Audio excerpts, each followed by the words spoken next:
Alright guys, welcome back, and in this tutorial I'm going to show you guys how to create a custom launcher icon for your app. Now by default we're just giving this Andy, the Android looking icon, pretty boring. So what we usually want to do is we want to make a custom icon that's, I don't know, some kind of cool shape or our company's logo, whatever. The one that I'm going to use just for demonstration is this right here. I just made it in Photoshop, like 2 seconds. And whenever you're making it, make sure that it's 512 by 512. That's the size. And also make sure that it's a ping. Don't use JPEG or GIF or anything like that. 512 by 512 ping. And you can make it transparent. It doesn't have to be a big solid square like this. You can have some transparency. And if you look at like the phone icon, these default icons, you can see that they have some see-through aspect to them. So yeah, once you have that, hop over to this URL right here. So this is the Android Asset Studio, and if you don't feel like typing this in, then you can just go to Google and type in Android Asset Studio. It's going to be the first one that pops up. And this is a really cool tool that anytime you want to make like any graphics or icons that your app needs, I recommend this. It probably has anything you're looking for. What we want to do is we want to create a launcher icon. So click launcher icons and look at this. So the first thing that we need to do is we need to upload our image. Now if you're like, alright, why can't I just take this image that I created in Photoshop or whatever and just add it to my Android project? Well, I'm sure a lot of you guys could probably already guess this, but since Android devices are different resolutions, they need different size icons to display. So instead of just creating all of these sizes manually, which would take forever, what we can do here is just select image and double click our 512 by 512 ping, and as you can see, it's going to create all of the different sizes that we need, and we don't have to worry about what sizes they are. We don't have to worry about naming them. This tool does it all. It's awesome. Now of course we do have a couple options here. Usually you don't really want to change anything, but if you ever want to say, okay, instead of these rounded corners, you can select none, and that gives you a nice square. You can also choose like bevel, circle, gives you a perfect circle icon, whatever.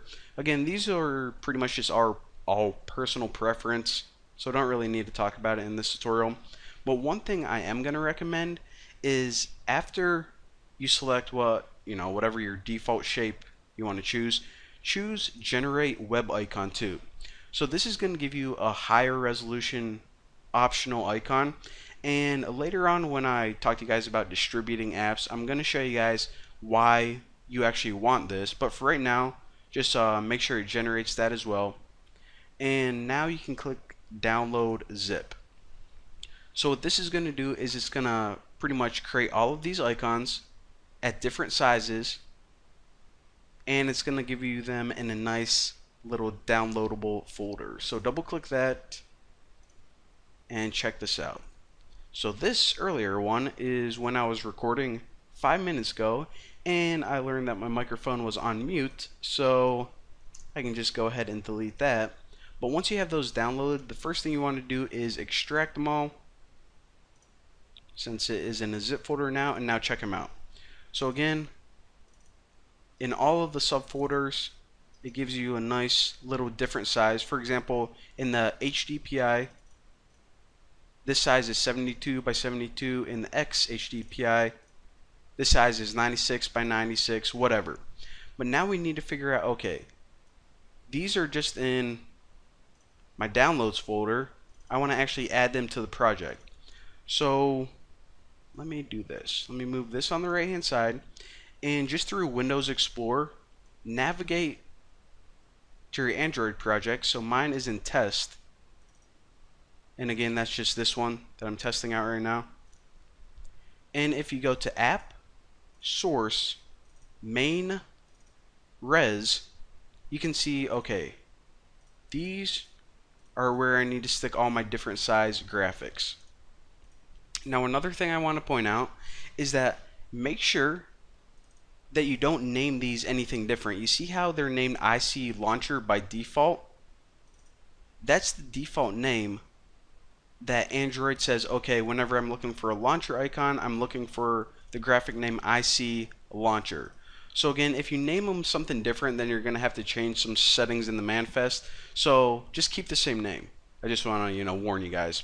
So from here, all you have to do is say go HDPI, drag that, and override it.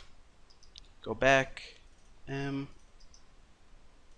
now another thing I want to point out, people say that you can actually just copy all of these and paste them directly into your app directory. However, when I do that, it doesn't work out. It gives me some errors, so that's why I like to manually just drag all of these in. Move and replace, and do this for every single one. Now, another thing I want to point out a bunch of stuff here.